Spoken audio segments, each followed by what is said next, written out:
Students, next हमारा topic है जी three phase AC supply. Three phase AC supply में कुछ यूँ है कि हम एसी सोर्स के 3 वायर्स यूज़ करते हैं और इन तीनों वायर्स के दरमियान में जो एंगल का डिफरेंस होता है दैट इज़ 120 डिग्री। तो ये इतनी आसानी से बात समझ आने वाली नहीं है, इसलिए पहले मैं आपको सिंगल फेज़ समझा दूँ करंट का, उसके बाद हम डबल फेज़ पे, फिर हम उसके बाद थ्री फेज़ पे स्विच करेंगे। सिंगल फेज़ की बात करें तो हमने ये सीखा था कि हमारे पास एक कॉइल है, इस कॉइल के इर्द गिर्द हम लगाते हैं मैग्नेट और इस कॉइल को हम मैग्नेटिक फील्ड के अंदर करवाते हैं रिवॉल्व या रोटेट करवाते हैं। तो इस कॉइल के अंदर अल्टरनेटिंग करंट प्रोड्यूस होता है और बाकी सारा कुछ आप लोगों ने उसी तरह ज़हन में रखना है कि इसके अंदर आपने स्लिप रिंग्स रखे हैं, कार्बन ब्रशेज़ हैं, नॉर्थ पोल, साउथ पोल और सर्किट कंप्लीट। नीचे फैक्टर वही है, सारे का सारा बिल्कुल वही पैटर्न जो हमने चैप्टर नंबर 15 में किया था। अब यहाँ पर हमने यहाँ पर रखा है नॉर्थ पोल, दूसरी तरफ हमने कॉइल के सामने यहाँ पर दूसरे एंड पर रखा है जी let's say it is south pole. अब इसके अंदर आप इस कॉइल को रोटेट करवाएं तो ये कॉइल रोटेट करने पर आपको अल्टरनेटिंग करंट प्रोवाइड करेगी and that alternative current will be just like this. कि इसके अगर आप डायग्राम ड्रॉ करें तो ये अल्टरनेटिंग करंट कुछ इस तरह का होगा एंड सो ऑन। इसी तरह अल्टरनेटिंग करंट अपनी वैल्यू को चेंज करता जाएगा। अब हम जब जनरेटर के अंदर कमर्शियल लेवल पे इलेक्ट्रिसिटी जनरेट कर रहे होते हैं तो हम एक कॉइल यूज़ नहीं करते। क्यों एक कॉइल यूज़ क्यों नहीं करते? Why only one coil is not used? तो उसका आंसर ये है कि अगर आप इसके ग्राफ को देखें तो इसमें यहाँ पर करंट की वैल्यू बीच में ज़ीरो भी तो हो रही है। तो जब करंट की वैल्यू ज़ीरो होगी तो क्या इसमें लगी हुई अप्लायंस ऑन रहेगी? नहीं ऑन रहेगी। हमारे घरों के अंदर भी जो एसी सोर्स हम यूज़ करते हैं वो सिंगल फेज़ ही होता है, लेकिन हमारे घरों में लगी हुई अप्लायंसेस भी तो बहुत minor amount of current draw करती है। एक बल्ब, एक फ़ैन, एक फ्रिज, ये कितना को इलेक्ट्रिसिटी कंज्यूम कर लेते हैं, ये ज़्यादा इलेक्ट्रिसिटी कंज्यूम नहीं करते। तो इनके अंदर इस फ्लक्चुएशन का इतना ज़्यादा इफ़ेक्ट नहीं होता और इस फ्लक्चुएशन को कंट्रोल करने के लिए हम क्या करते हैं, हम अल्टरनेटिंग करंट की फ्रिक्वेंसी को 50 हर्ट्ज़ कर देते हैं, जिसकी वजह से 1 सेकंड के अंदर 100 मरतबा, ठीक है, 1 सेकंड के अंदर 100 मरतबा ज़ीरो वैल्यू ऑफ करंट आती है। बिकॉज अगर आप एक वेव की बात करें तो एक वेव के अंदर 2 मरतबा ज़ीरो होनी है वैल्यू। ये ज़ीरो तो नेक्स्ट के लिए हो जाएगा ना, एक वेव कंप्लीट हो चुकी तो एक वेव के अंदर 2 मरतबा वैल्यू ज़ीरो होती है। तो 1 सेकंड में कितनी मरतबा ज़ीरो वैल्यू? 100 टाइम्स। तो और इस चीज़ का हमें इफ़ेक्ट ही नहीं होना। क्यों? इतना बड़ा पोर्शन ऑन होने के लिए सिर्फ 2 पॉइंट्स बीच में ऐसे जहाँ पे ज़ीरो होना है और 1 सेकंड में 100 मरतबा अगर ऐसा हो रहा है तो इससे ऐसा इफ़ेक्ट नहीं होता। लेकिन जब हम मूव करते हैं इंडस्ट्रीज़ को देखते हैं तो इंडस्ट्रीज़ के अंदर क्या है, हैवी मशीनरी है। वहाँ पर जो मशीन इनर्शिया है, वर्किंग के लिए जो मशीन का इनर्शिया है, उसके डिफरेंट पार्ट्स में रोटेट करना है या कोई और वर्किंग करनी है, ऑसिलेट करना है, तो वो जो मशीन इनर्शिया वो बहुत ज़्यादा है। अगर उसमें यूँ इस तरह की फ्लक्चुएशन हो ना तो वो वर्किंग नहीं कर सकती और वर्किंग हो ना हो डैमेज होने के चांसेस तो बहुत ज़्यादा हद तक बढ़ जाएंगे। तो हम क्या करते हैं, हम बजाय इसके कि एक फेज़ यूज़ करें हम 3 फेज़ यूज़ करते हैं। अब नेक्स्ट डायग्राम के अंदर क्या होगा, हम अब जो आगे सिचुएशन यूज़ करेंगे हमने अपना प्रीवियस कॉन्सेप्ट क्लियर रखना है। प्रीवियस कॉन्सेप्ट यहाँ पर क्लियर करने के लिए मैं आपको फैराडेज लॉ से एक इक्वेशन समझा रहा हूँ फिर से।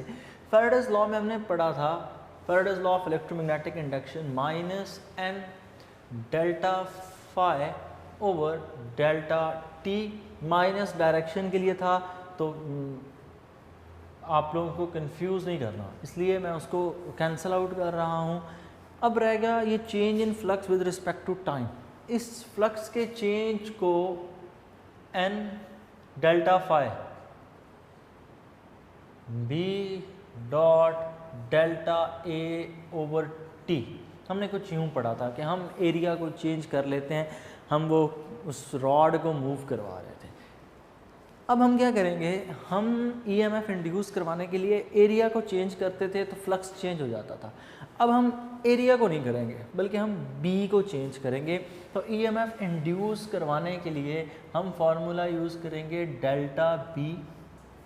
ऑब्वियसली जब कॉयल ने रोटेट करना है तो एरिया तो चेंज हो जाना है, लेकिन यहाँ पर एरिया इस केस में हम कॉयल को रोटेट ही नहीं करवाएंगे तो एरिया कांस्टेंट रहेगा ओवर डेल्टा टी। तो अभी भी फ्लक्स चेंज हो रहा है, लेकिन अब की बार फ्लक्स चेंज होने का जिम्मेदार कौन है? Magnetic field. पहले फ्लक्स चेंज होने का जिम्मेदार कौन होता था? एरिया। एरिया चेंज कर रहे थे। अब हम मैग्नेटिक फील्ड कैसे चेंज करेंगे? मैग्नेटिक फील्ड चेंज करने के लिए हम क्या करेंगे, हम मैग्नेट को ही रोटेट करवा देंगे। तो जो 3 फेज़ एसी होता है उसके अंदर डायग्राम किस तरह की है तो वो बनाना बहुत मुश्किल है, but I will try my best. तो आप यूँ समझें कि अगर आप उस जनरेटर का एक पोर्शन कट करें तो वो क्रॉस सेक्शन अगर आप उसका कट करें तो आपको वो कुछ यूँ शो होगा, सर्कुलर। इस सर्कल के अंदर आमने सामने टोटल 6 टर्मिनल्स लगे होते हैं। असल टर्मिनल 3 ही है, मतलब एक कॉयल का सेट इस एक्सिस पर है, यहाँ पर यूँ, मतलब आपने इस एक्सिस के ऊपर एक कॉयल को जोड़ा हुआ है।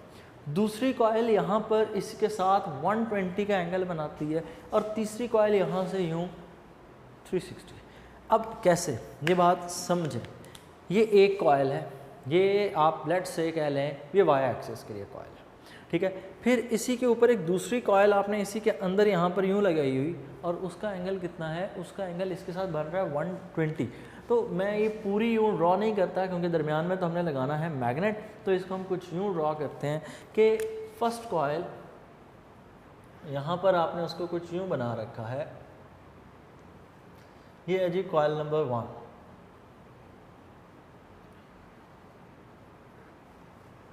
इसका कलर ब्लू रख देते हैं, ये है जी कॉयल नंबर 1। इसी तरह हम कॉयल नंबर 2, कॉयल नंबर 3 को भी यूज़ करेंगे और सबके कलर्स में कोशिश करूँगा डिफरेंट कर दूँ ताकि आपको कॉन्सेप्ट थोड़ा बहुत क्लियर हो जाए। दूसरी तरफ जो दूसरी कॉयल हम ड्रॉ कर रहे हैं, दूसरी कॉयल हम यहाँ पर ड्रॉ कर रहे हैं।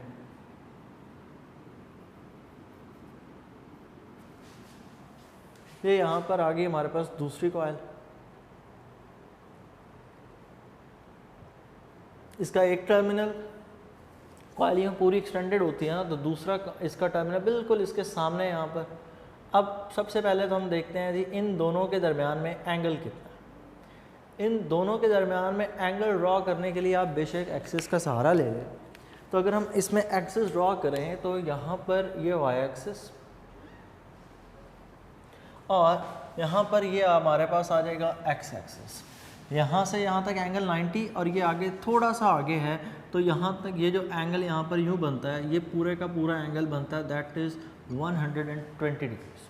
तो तकरीबन इस कॉयल के अंदर यहाँ तक 120 डिग्री का एंगल। नेक्स्ट एक तीसरी कॉयल भी है और वो तीसरी कॉयल हमने लगा रखी है यहाँ पर, इसका हम कलर रख देते हैं रेड। और यहाँ पर ये कॉयल कुछ इस तरह यहाँ पर हमने प्लेस की हुई, यहाँ पर बिल्कुल इसके सामने इसका दूसरा एंड है और यहाँ पर इसका जो एंगल है वो भी हम मेजर कर लेते हैं। ये कॉयल नंबर आ गई हमारे पास 3। ब्लू और रेड के दरमियान में यहाँ से यहाँ तक जो एंगल बनता है वो कितना है? 120। यहाँ से इस कॉयल तक एंगल देखें कितना है।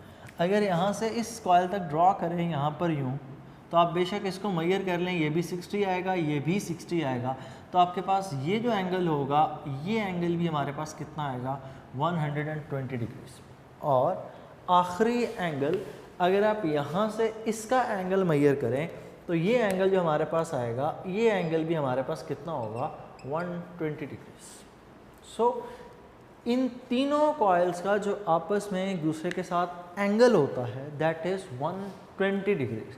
तो इसका मतलब तीनों कॉइल्स जो करंट प्रोड्यूस करेंगी, इन तीनों कॉइल्स के अंदर जो करंट प्रोड्यूस होगा उनमें भी फेज डिफरेंस कितना होना चाहिए? There should be a phase difference of 120 degrees. Phase difference should be 120 degrees. हम कैसे करंट प्रोड्यूस करेंगे पहले वो समझ लेते हैं। एंगल्स हम फिर से एक दफ़ा एंड पे डिस्कस ज़रूर करेंगे कि कैसे फेज़ एंगल 120 है। अब थोड़ा सा इस कॉइल को समझ लें कि ये एक कॉइल, ये दूसरी, ये तीसरी कॉइल। क्योंकि कॉइल पूरी की पूरी तो यूँ एक्सटेंशन होगी। मैं पूरी कॉइल क्यों नहीं ड्रॉ कर रहा, क्योंकि मैंने दरमियान में ड्रॉ करना है एक मैग्नेट।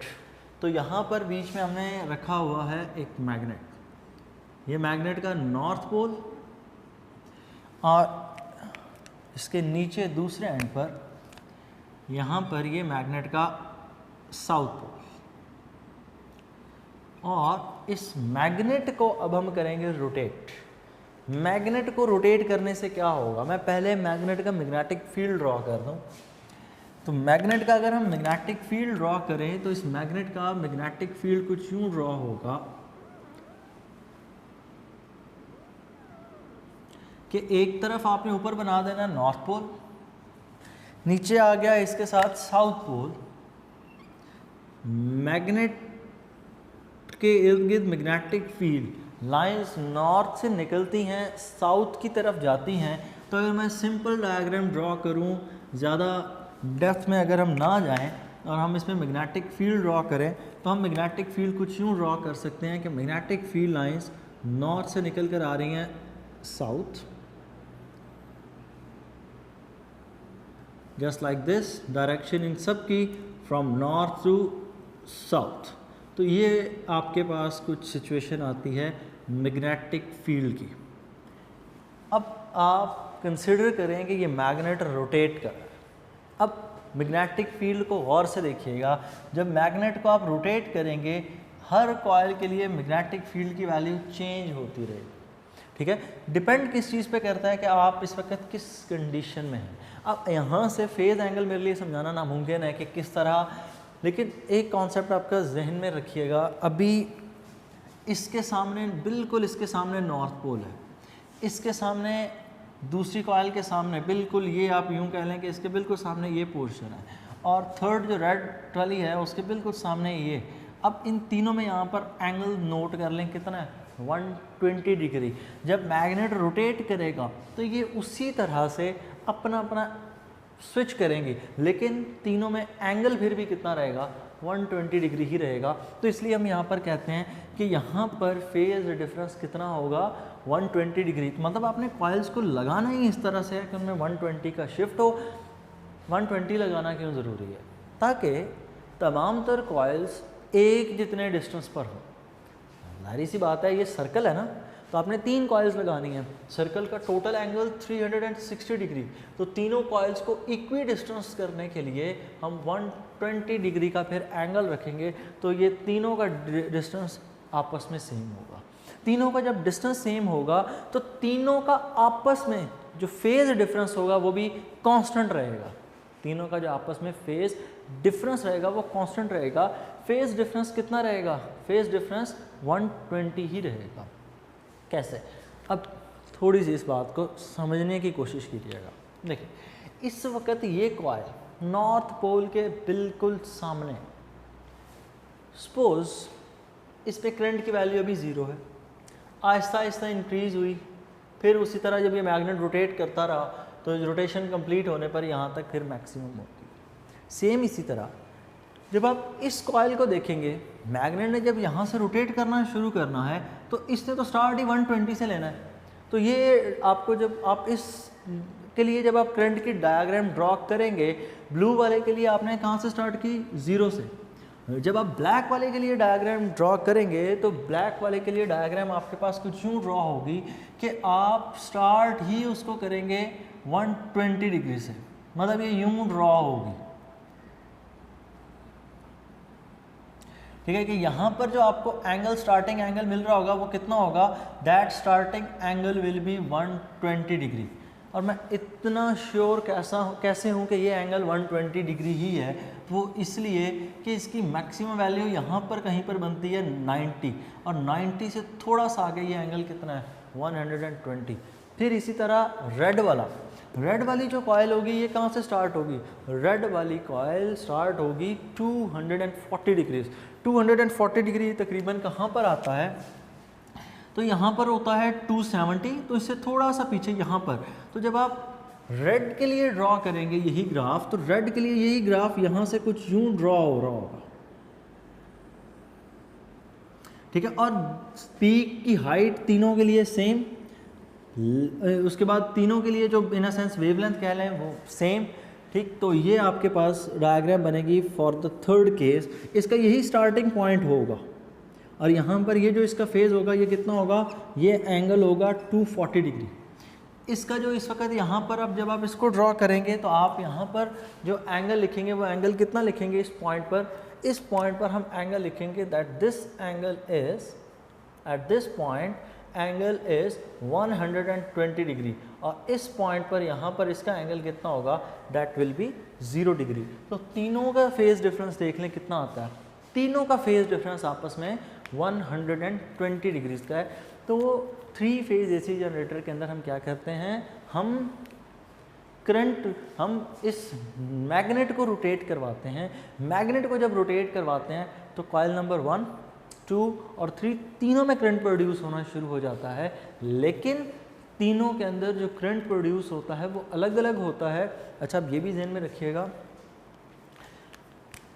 ब्लू वाले से जो आपने करंट के लिए टर्मिनल बना रखे हैं वो अलग से होगा, ठीक है। ये जो एसी सोर्स होगा ये एसी सोर्स नंबर 1 हो जाएगा आपके पास। इसी तरह जो ब्लैक वाले होंगे उनको आपने अलग से कनेक्ट कर रखा होगा। ये इनका दरमियान जो एसी सोर्स यहाँ पर बनेगा दैट विल बी 2। और इसी तरह रेड वालों के लिए जब आप ड्रॉ करेंगे तो उनके लिए आपने अलग से पाथ ड्रॉ करके रखना है। ये तो ये आपके पास एसी सोर्स नंबर 3 होगा। ये तीनों की वैल्यू सेम होगी, लेकिन तीनों का angle at a time same नहीं होगा। तीनों में फेज़ डिफरेंस कितना चल रहा होगा? तीनों में फेज़ डिफरेंस होगा 120 डिग्री। अब इसका हमें फ़ायदा क्या होगा? इसका फ़ायदा ये होगा कि जहाँ कहीं पर हमें इलेक्ट्रिसिटी की अमाउंट ज़्यादा चाहिए होगी वहाँ पर हम इस 3 फेज़ एसी को यूज़ कर सकेंगे। किस तरह? सपोज़ हमारे पास एक हैवी इंडस्ट्री है, तो हैवी इंडस्ट्री को रन करने के लिए ज़्यादा अमाउंट में करंट चाहिए, तो हम क्या करेंगे? हम एट द टाइम 2 फेज़ उसको प्रोवाइड कर देंगे। अब नॉर्मली जो हमारे पास पोटेंशियल डिफरेंस होता है लाइव वायर और न्यूट्रल वायर में वो होता है 220 डिग्री, लेकिन यहाँ पर जो लाइव वायर और न्यूट्रल वायर के दरमियान में, यहाँ पर लाइव और न्यूट्रल के दरमियान में जो होगा live wire and neutral wire, live and neutral, तो वो हमारे पास पोटेंशियल डिफरेंस होगा that will be equal to about 230 volts. और यहाँ पर 2 लाइव वायर्स के दरमियान में जो आपको वैल्यू मिल रही होगी that will be about 400 volt with 120 degree phase difference, ठीक है। ये होना तो यूं चाहिए था ना, 230 plus 230 the value should be equal to 460। 2 live wires थी तो वैल्यू तो 460 होनी चाहिए थी। 460 क्यों नहीं है? क्योंकि दोनों के दरमियान में फेज डिफरेंस कितना है? 120 डिग्रीज। और जब इन दोनों के दरमियान में 120 डिग्री का फेज डिफरेंस है तो फिर आप इस फॉर्मूले को यूँ करेंगे 460 volt multiply by cause of 120 degree, और जब कॉज 120 को साथ मल्टीप्लाई करेंगे तो आपके पास जो आंसर आएगा वो तकरीबन कितना आएगा? That will be about 400 volts. तो 2 इकट्ठी अगर लाइव वायर्स आप यूज़ करेंगे तो 400 वोल्ट इसी तरह एट अ टाइम तीनों प्रोवाइड कर दें फिर तो और ज़्यादा हो जाएगा। सो अगर हम इसी चीज़ को डायग्राम में शो करें तो डायग्राम में हम यूँ शो करते हैं कि सपोज़ हमारे पास 3 फेज़ एसी के लिए वो कॉइल की एक डायग्राम बनी है बुक पे कुछ यूँ। ये सोर्स नंबर 1 है, यहाँ पर कोई हमारे पास सोर्स नंबर 2 है, और यहाँ पर हमारे पास एक और 120 के एंगल पे ये सोर्स नंबर 3 है। तो ये हमारे पास 3 सोर्सेज हैं। तीनों का जो आपस में एंगल है दैट इज़ 120 डिग्री। तो इन तीनों के दरमियान में पोटेंशियल डिफरेंस शो करने किया गया है। तो यहाँ पर हमने इस पॉइंट पर अटैच कर रखी होती है एक न्यूट्रल वायर, ठीक है। तो अगर आप न्यूट्रल वायर के साथ इनका पोटेंशियल डिफरेंस देखेंगे तो वो बुक पे लिखा है जी 230 लाइव वायर, और लाइव वायर का अगर आप आपस में कंपैरिजन देखें दैट इज़ 440। कुछ यूँ डायग्राम बनी है, 400 यहाँ पर उसने वैल्यू शो किया कि इन दोनों के दरमियान में, दो लाइव वायर्स के दरमियान में 440, जबकि एक लाइव और न्यूट्रल के दरमियान में जो आपको पोटेंशियल डिफरेंस मिलेगा वो तकरीबन 230 वोल्ट्स होगा। सो ये था जी हमारा 3 फेज़ AC सप्लाई कि जनरेट किस तरह होता है। अब इसकी आगे एप्लीकेशन, तो पहली एप्लीकेशन इसकी है जी हैवी इंडस्ट्री के लिए, कि हैवी इंडस्ट्री में हम इसको यूज़ करते हैं। दूसरा इसका जो यूज़ है, दूसरा इसको हम यूज़ करते हैं ऐसी बिल्डिंग्स के अंदर जहाँ पर कंज्यूमर्स बहुत ज़्यादा हों, तो वहाँ पर हमें ये बड़ा फ़ायदा देती है। किस तरह? हमारे अगर आप गली मोहल्लों में देखें ना गौर से, तो जो स्ट्रीट के ऊपर वायर्स होती हैं ना, सबसे ऊपर वो आपको 3 वायर्स मिल रही होती हैं, 1, ये 2 और ये 3rd।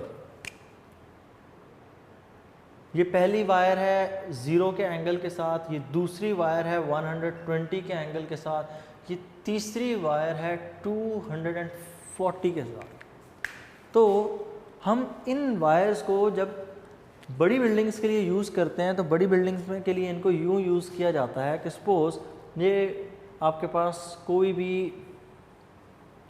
एक लार्जर बिल्डिंग है जिसके लेट से कह लें काफ़ी सारे पोर्शंस हैं, उनमें से आपने हर एक को वोल्टेज मैक्सिमम प्रोवाइड करना है, तो ये इसमें मैं 3 पोर्शन कर देता हूँ।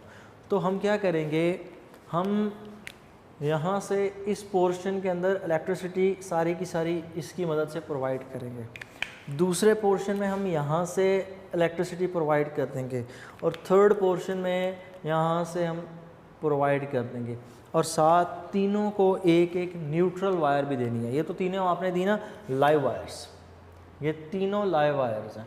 और ज़ाहिर बात है अगर आपने प्रॉपर वर्किंग करवानी है तो तीनों के लिए आपने एक न्यूट्रल वायर लगानी है, तो ये यहाँ पर न्यूट्रल वायर आ गई। इसके साथ भी आप इसी तरह एक न्यूट्रल वायर प्रोवाइड करेंगे, और यहाँ पर भी आप इलेक्ट्रिसिटी को सर्किट कंप्लीट करने के लिए न्यूट्रल वायर प्रोवाइड करेंगे। सेम इसी तरह बड़ी बड़ी मोटर्स, वहाँ पर भी हम वर्किंग करने के लिए हम उनको 3 फेज़ प्रोवाइड कर देते हैं। इसी तरह अगर आप हॉस्पिटल्स में जाएं तो वहाँ पर भी वो लिखा होता है 440 वोल्ट्स, असल में क्या है 2 लाइव वायर्स का कम्बिनेशन है, और तकरीबन पोटेंशियल डिफरेंस कितना बना रखा है 440 वोल्ट्स। हाई वोल्टेज पे क्यों, मशीनरी बड़ी है, वहाँ पर आपको इलेक्ट्रिसिटी ज़्यादा चाहिए होती है, मशीन इनर्शिया ज़्यादा होने की वजह से। लास्ट चीज़ अब यहाँ पर ये है कि अब हमने इन तीनों के ग्राफ को मर्ज भी करना है, ठीक है। असल काम और डिफ़िकल्ट काम यही होता है कि आपने इन तीनों के ग्राफ्स को मर्ज करके दिखाना है। तो अगर हम इन तीनों के ग्राफ्स को मर्ज करें तो देखते हैं कि कैसी की सिचुएशन क्रिएट होती है। तीनों ग्राफ्स को मर्ज करके बनाने से मुराद ये है कि तीनों का इनिशियल पॉइंट एक ही होगा। सो ये हमारे पास आ गई 0th लाइन। सबसे पहले मैं यहाँ पर ड्रॉ करूँगा एक करंट, फिर दूसरा, फिर तीसरा, तो दरमियान में बिल्कुल इस लाइन को ड्रॉ करते हैं। ये सबसे पहला करंट वो बनाना तो बहुत आसान है, जाहिर सी बात है, वो 0 से 180 और एंड सो ऑन। तो अगर उसको हम ड्रॉ करें तो वो यहाँ पर यूँ ड्रॉ होगा, just like this. Sorry, wave and पे ज़्यादा उसकी लेंथ हो गई। सो ये हमारे पास कुछ यूँ ड्रॉ हो गया। नेक्स्ट इसमें अब नेक्स्ट ये है कि ये हमारे पास करंट नंबर 1, करंट नंबर 2 कहाँ से शुरू हो रहा है, 120 से शुरू हो रहा है। तो करंट नंबर 1 आपने यहाँ से शुरू करना है, तो आपने यहाँ से यूँ शुरू करके इसको यहाँ पर लाना है, ठीक हो गया। और उसी तरह इसकी वेव को हमने ड्रॉ करना है जस्ट लाइक दिस। और कहीं पर भी ये नहीं लगना चाहिए कि ये सिमेट्रिकल है, हम जहाँ कहीं पर चेक करें ये एंगल हमें कितना मिलना चाहिए, this angle should be 120 degrees. और उसी तरह हम इस ग्राफ को एज इट इज़ कंप्लीट कर देते हैं। नेक्स्ट हमारे पास थर्ड ग्राफ, और थर्ड ग्राफ कहाँ से शुरू होता है, 240 से, और 240 यहाँ पर तकरीबन यहाँ से यूँ लाया करेगा और यहाँ से यूँ उसकी वैल्यू आगे प्रोसीड करेगी। ये कर्व ही मैटर करता है, ये जो कर्व है ना ये आपने यहाँ पर ज़रूर बनाना है। क्यों, ये वैल्यू है 270, तो 270 से थोड़ा सा पीछे अंडरस्टूड होगी ये वैल्यू कहाँ पर होगी, 240। तो ये है 3 फेज़ AC का कंबाइंड ग्राफ के किस तरह से तीनों करंट एट अ टाइम एक दूसरे से डिफरेंट एंगल्स पे चल रहे होते हैं। बोर्ड पॉइंट ऑफ व्यू से कोई इंपॉर्टेंट टॉपिक नहीं है, हाँ MD कैट वगैरह और कैट वगैरह में इनके क्वेश्चन पूछे जाते हैं। पर नेक्स्ट चीज़ इसमें है जी, एक छोटा सा टॉपिक है, दैट टॉपिक इज़ चोक। चोक क्या चीज़ है,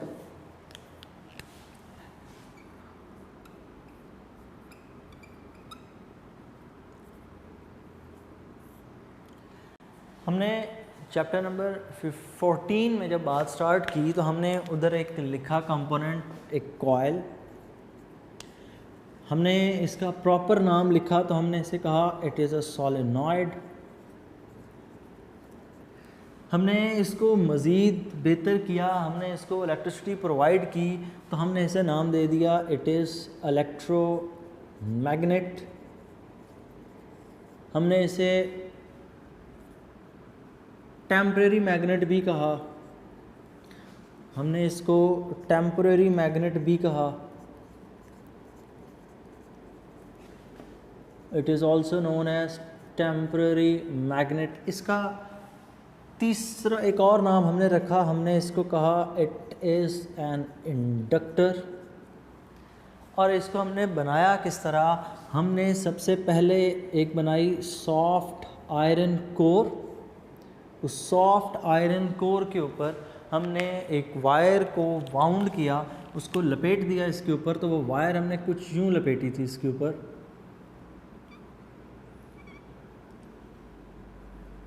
तो हमने इसके ऊपर एक वायर को वाउंड कर दिया जस्ट लाइक दिस, और इसको हमने कहा इट इज़ अ सोलेनॉइड।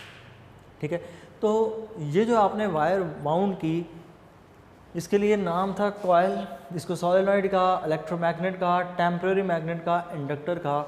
आज इसका एक नया नाम दैट इज़ चोक। लेकिन चोक प्रॉपर्टीज़ में थोड़ा सा डिफ़र करती है बाकियों से।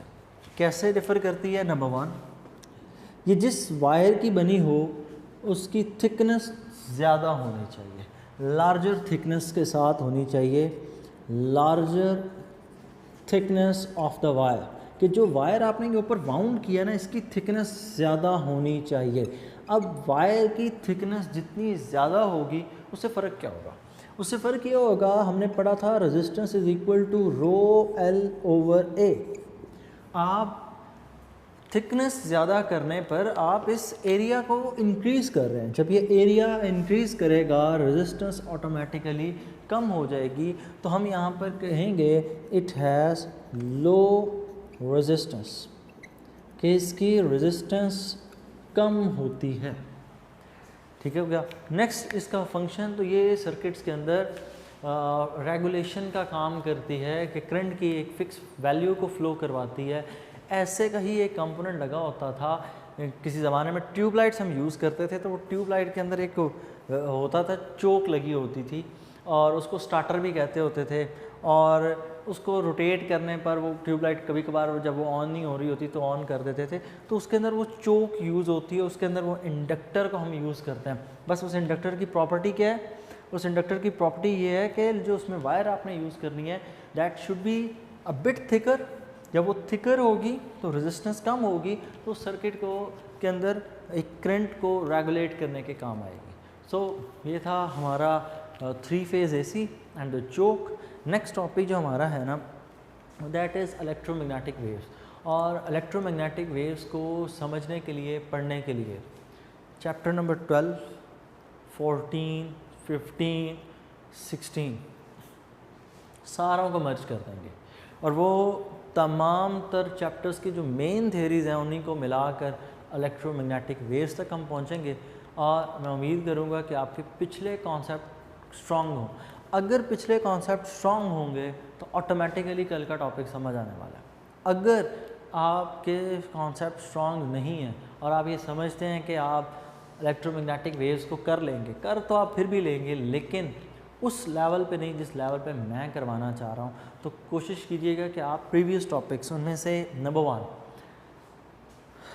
Potential gradient, number 2 Gauss's law, number 3 chapter number 14 में से Ampere's circuital law, number 4 Faraday's law of electromagnetic induction, Lenz's law automatically साथ यूज़ हो जाएगा और चैप्टर 16 के प्रीवियस टॉपिक्स, इनको जहन में रखिएगा। इन सब को मिक्स करके हम कुछ इलेक्ट्रोमैग्नेटिक वेव्स प्रोड्यूस करवाने की कोशिश करेंगे। तो प्रीवियस ये टॉपिक्स को रिवाइज़ करके रखिएगा ताकि आपको आगे फ़ायदा हो। अल्लाह हाफ़िज़।